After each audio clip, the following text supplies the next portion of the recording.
Bismillahirrahmanirrahim. Alhamdulillahi rabbil alamin. Wassalatu wassalamu ala asyrafil anbiya wal mursalin Sayyidina wa maulana Muhammadin wa ala alihi wa ashabihi ajma'in.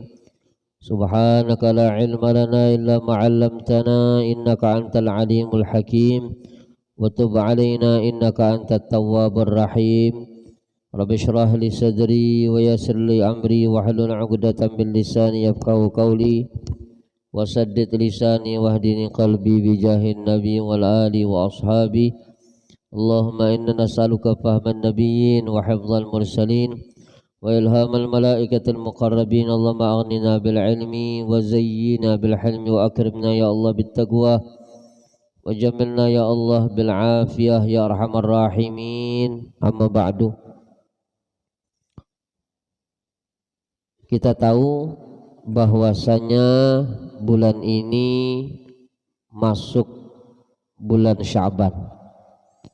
Barangkali kita sudah banyak mendengar dari guru-guru kita di mana mereka menginformasikan keistimewaan-keistimewaan yang ada pada bulan Sya'ban ini dan kejadian-kejadian apa saja yang terjadi di dalam bulan Sya'ban ini.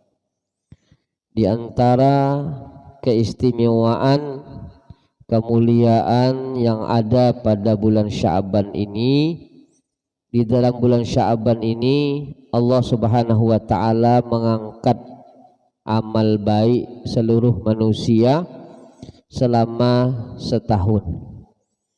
Jadi bulan ini adalah fase terakhir untuk bagaimana caranya kita berusaha untuk memberikan ibadah yang terbaik, terindah, kalau bisa terbanyak kepada Allah Subhanahu wa taala. Karena Rasulullah sallallahu alaihi wasallam pernah bersabda, kata Rasulullah, sesungguhnya setiap amalan itu tergantung pada akhirnya. Hadis riwayat Al-Imam Bukhari. Dan Az-Zarqani dalam Syarah Al-Muwatta mengatakan bahwa amalan akhir manusia itulah yang menjadi penentunya, dan atas amalan itulah akan dibalas oleh Allah Subhanahu wa taala. Jadi siapa yang beramal buruk lalu dia beramal baik, maka dinilai sebagai orang yang bertaubat kepada Allah. Jadi kalau seandainya dulu barangkali di masa mudanya dia lalai kepada Allah, dia bermaksiat kepada Allah Subhanahu wa taala, tidak banyak mengingat Allah Subhanahu wa taala, banyak melalaikan kewajiban-kewajiban yang diwajibkan oleh Allah Subhanahu wa taala kepadanya. Tapi kalau di akhir-akhir daripada umurnya dia bertaubat kepada Allah Subhanahu wa taala, dia mendekatkan diri kepada Allah, dia selalu ingat kepada Allah Subhanahu wa taala, dia berusaha untuk menyempurnakan kewajiban-kewajiban yang diwajibkan oleh Allah kepadanya, maka tidak menutup kemungkinan dia ditulis oleh Allah sebagai orang yang baik. Jadi kalau di awal baik, di akhir kada baik, dianggap ada baik. Tapi kalau di awal kada baik, lalu di akhir baik, maka dianggap baik oleh Allah Subhanahu wa taala. Dan juga kita tahu sama-sama bahwasanya di bulan ini ada malam istimewa. Ada malam di mana malam itu adalah Id bagi para malaikat. Kalau manusia dalam setahun ada 2 Id bagi mereka, ada Idul Adha, ada Idul Fitri, maka begitu juga halnya para malaikat. Mereka juga punya 2 Id. Yang pertama itu adalah malam nisfu Sya'ban, yang kedua adalah malam Lailatul Qadar. Dan kita tahu sama-sama kenapa bulan Rajab itu menjadi istimewa, karena ada awalnya.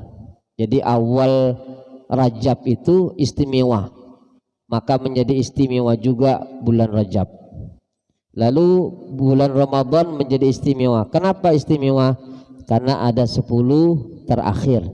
Karena di malam-malam terakhir itu kemungkinan besar turun, yaitu Lailatul Qadar. Dan Sya'ban kenapa menjadi istimewa? karena ada nisfu Sya'ban atau pertengahan Sya'ban.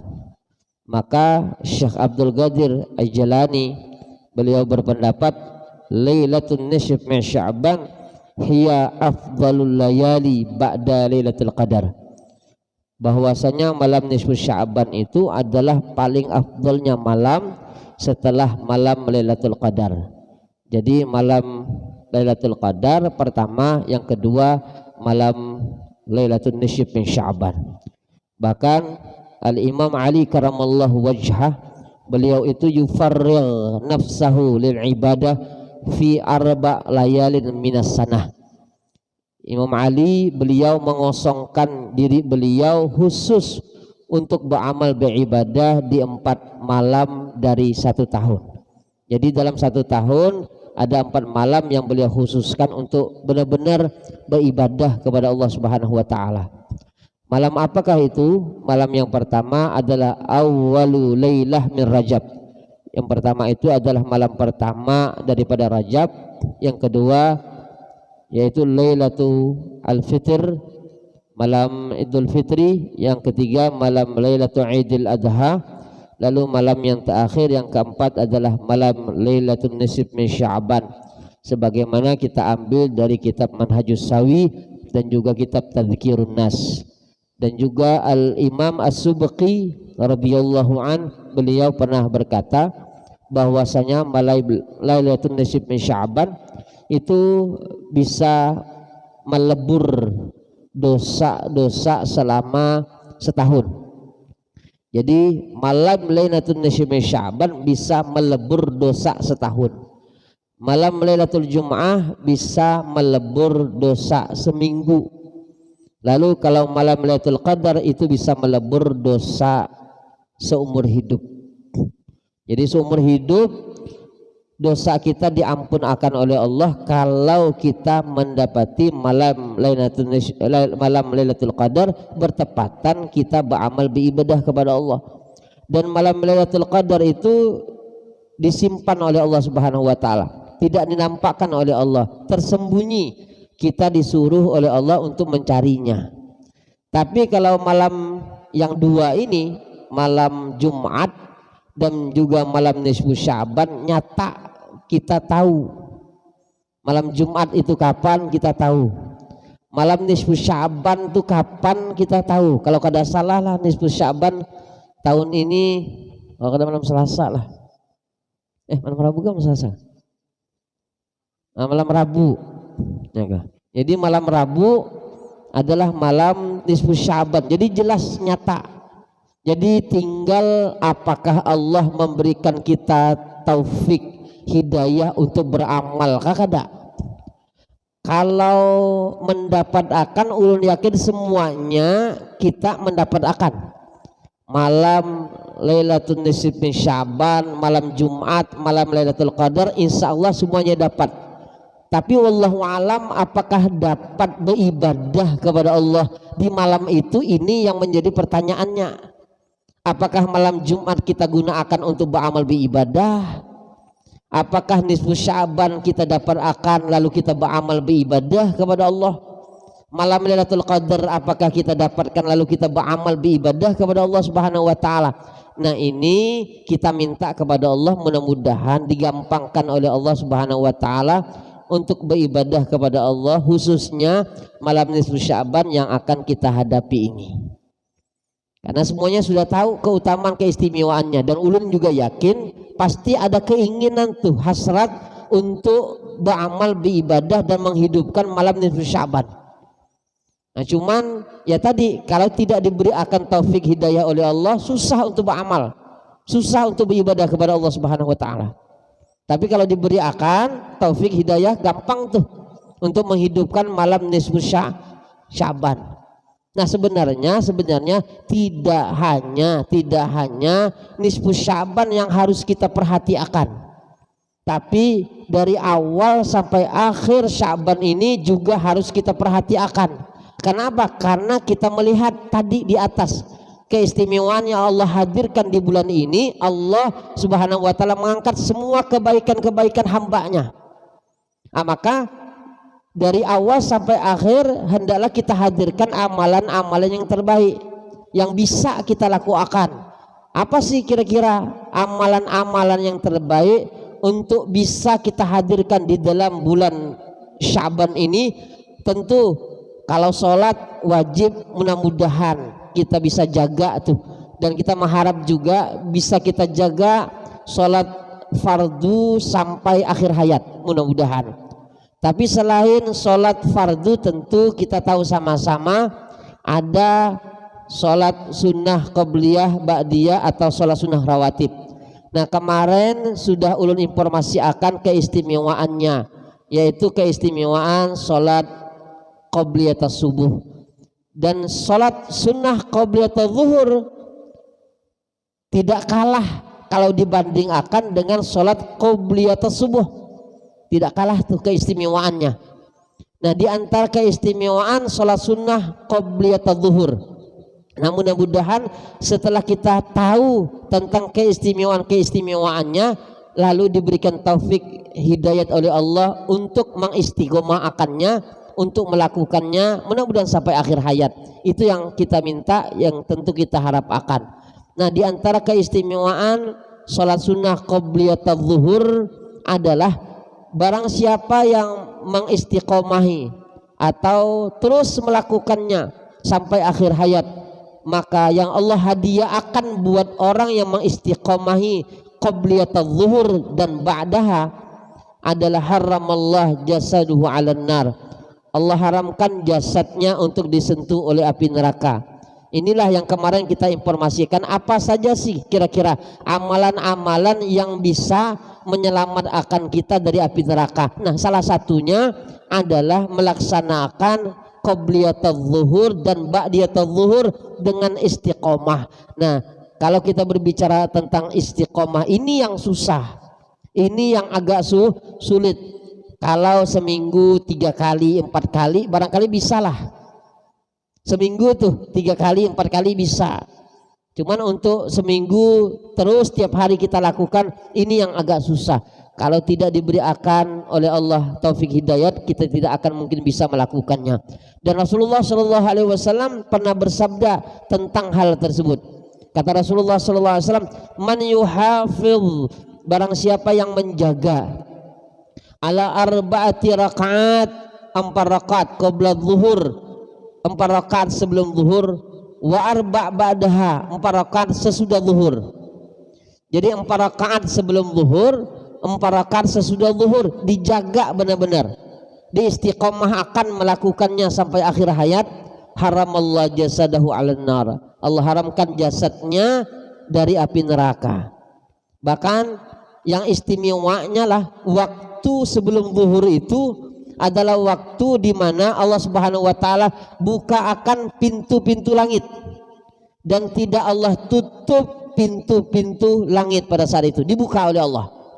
Sebelum zuhur lah, sebelum zuhur itu dibuka oleh Allah Subhanahu wa taala pintunya. Jadi kalau seandainya kita minta pada saat itu dengan syarat-syarat yang tentu kita ketahui, maka insya Allah doa kita akan menembuslah langit. Kenapa? Karena tidak ditutup, dibuka oleh Allah Subhanahu wa taala.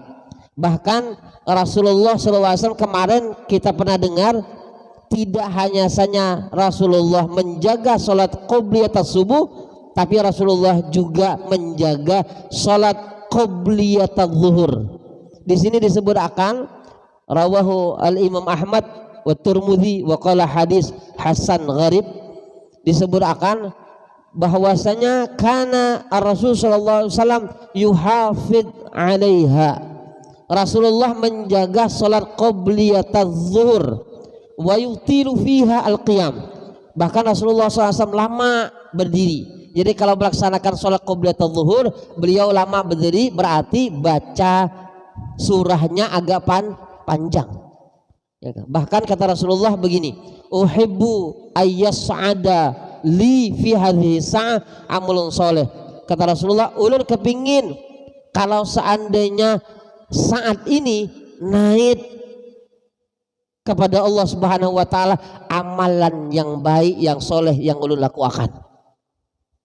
Jadi kata Rasulullah sekali lagi, ulun senang, ulun kepingin saat ini, yaitu sebelum sholat zuhur, naik kepada Allah amalan-amalan yang baik. Bahkan tidak saja Rasulullah yang menjaga sholat qobliyat zuhur, tapi di dalam kitab ini juga annahu kana yuhafidh alaihal anbiya alaihi wassalatu wassalam.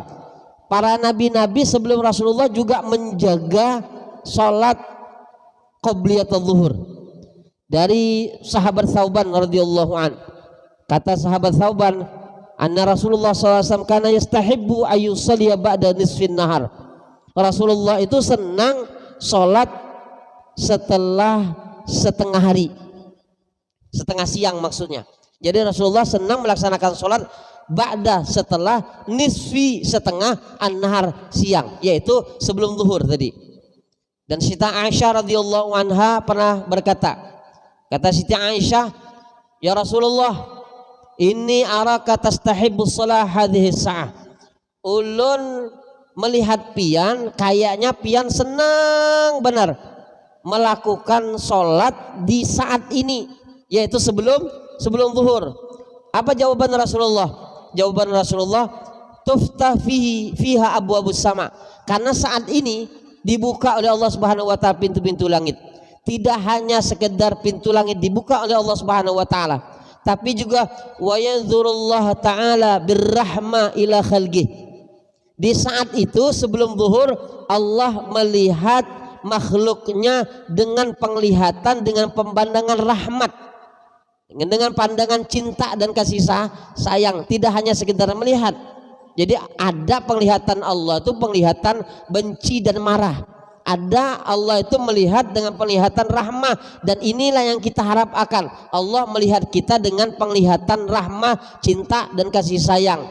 Dan kalau seandainya kita ingin dilihat oleh Allah Subhanahu wa taala dengan penglihatan rahmah, cinta dan kasih sayangnya, maka laksanakan sebelum zuhur, yaitu salat, paling tidak salat 4 rakaat sebelum zuhur.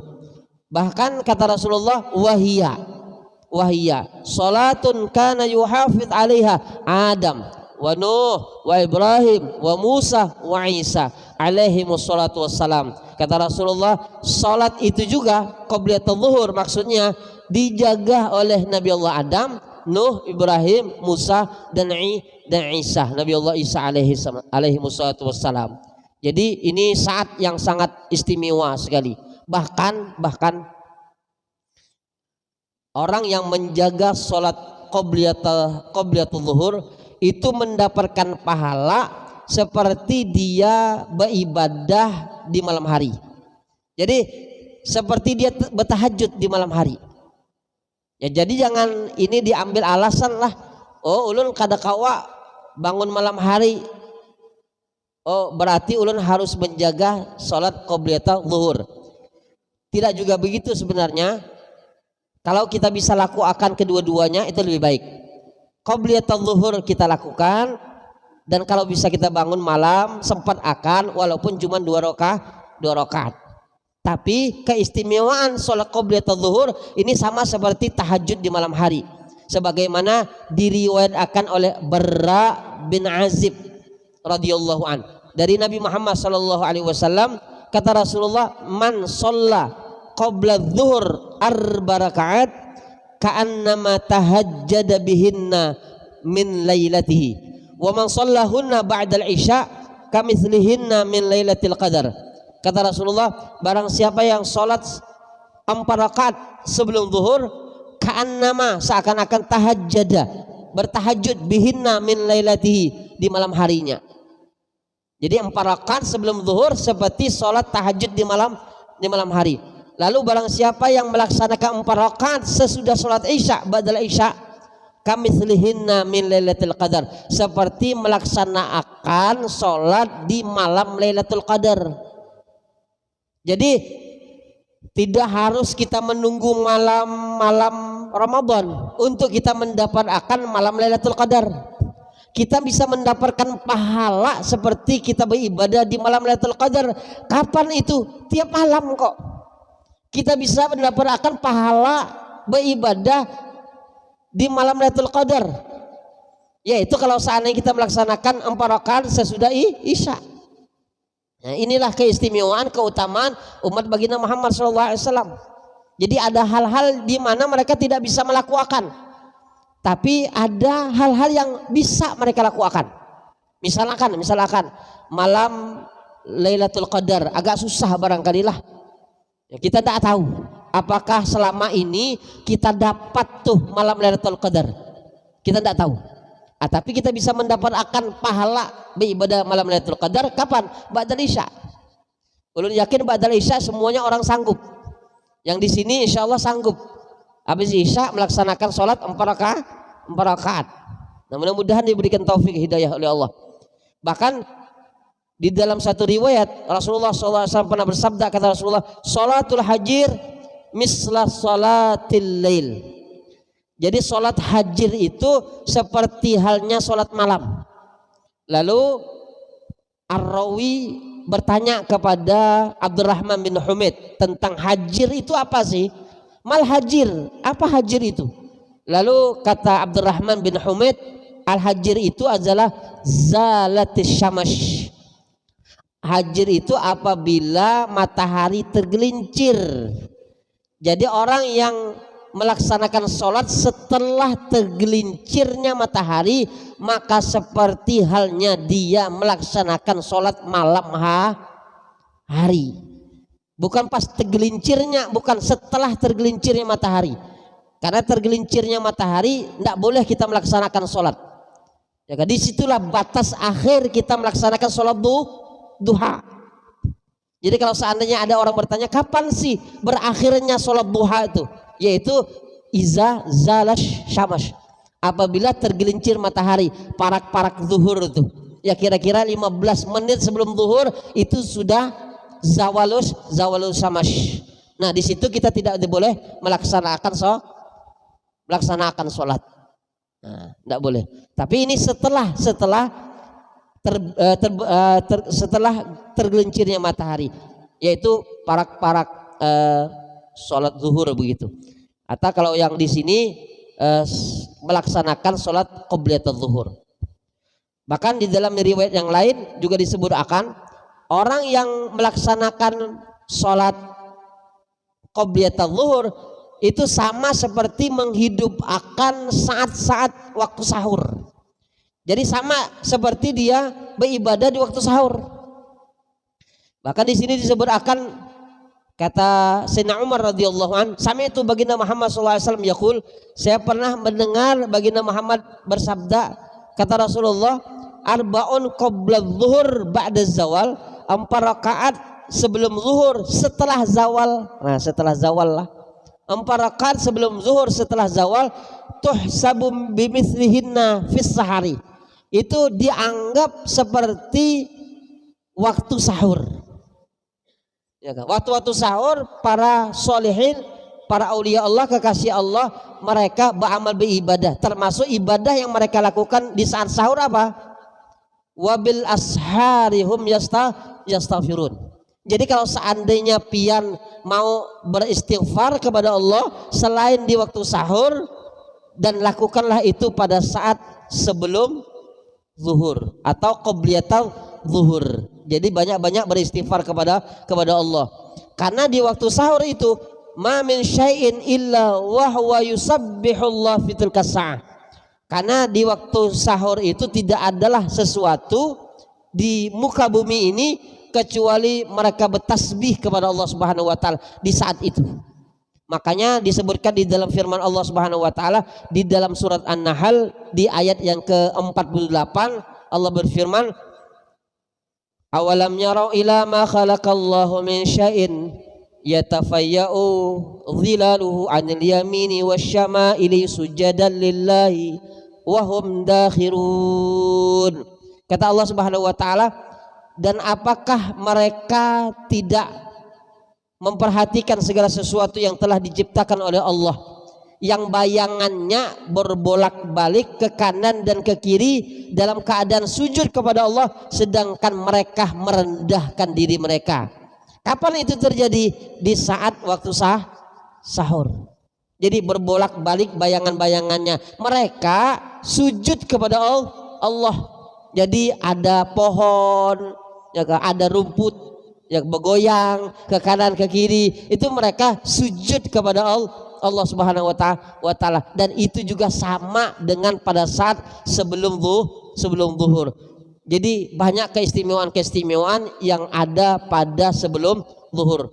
Bahkan juga Rasulullah sempat menginformasikan kepada kita, kata Rasulullah Shallallahu Alaihi Wasallam, orang yang melaksanakan sholat sebelum zuhur sama seperti orang yang memerdekakan budak dari bukan Bani Israel, Bani Ismail. Wallahu alam.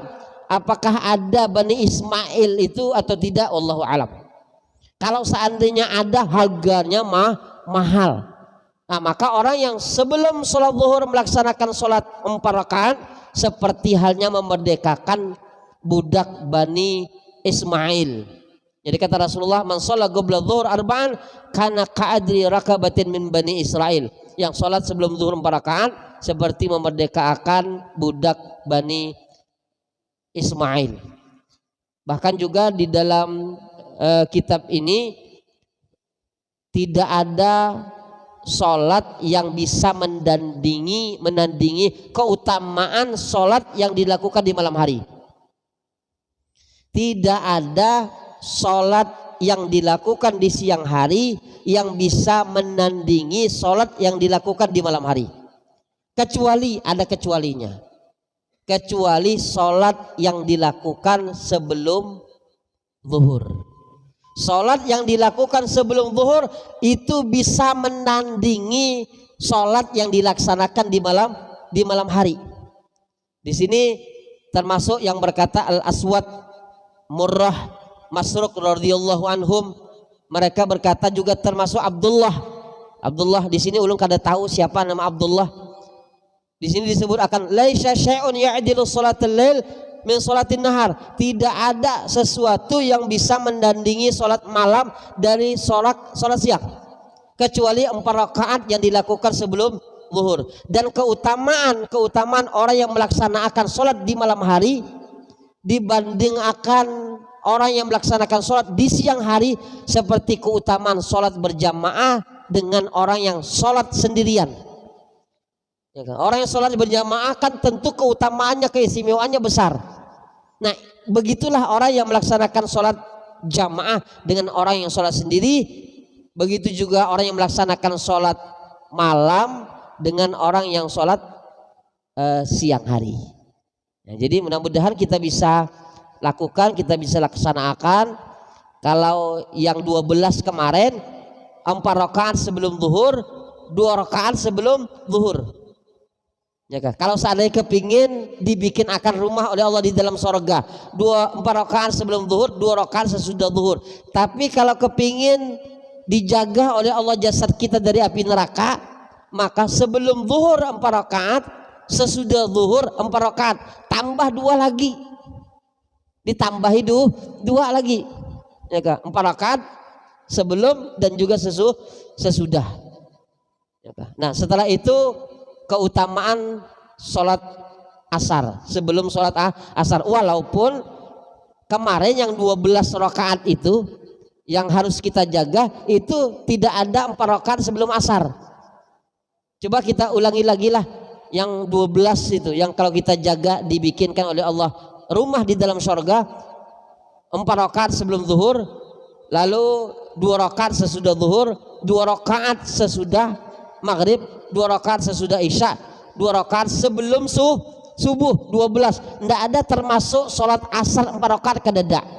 Cuman kalau kita lihat dan kita perhatikan bagaimana keistimewaan orang yang melaksanakan sholat sebelum asar, ini juga besar keutamaannya. Di antara keutamaan dan keistimewaannya, orang yang melaksanakan sholat asar 4 rakaat, dia akan mendapatkan doa dari baginda Muhammad Sallallahu Alaihi Wasallam. Jadi kita walaupun tidak sezaman dengan Rasulullah, tapi kita bisa mendapatkan doa dari baginda Muhammad Sallallahu Alaihi Wasallam. Di antaranya yaitu melaksanakan sholat asar 4 rakaat sebelum sholat asar 4 rakaat.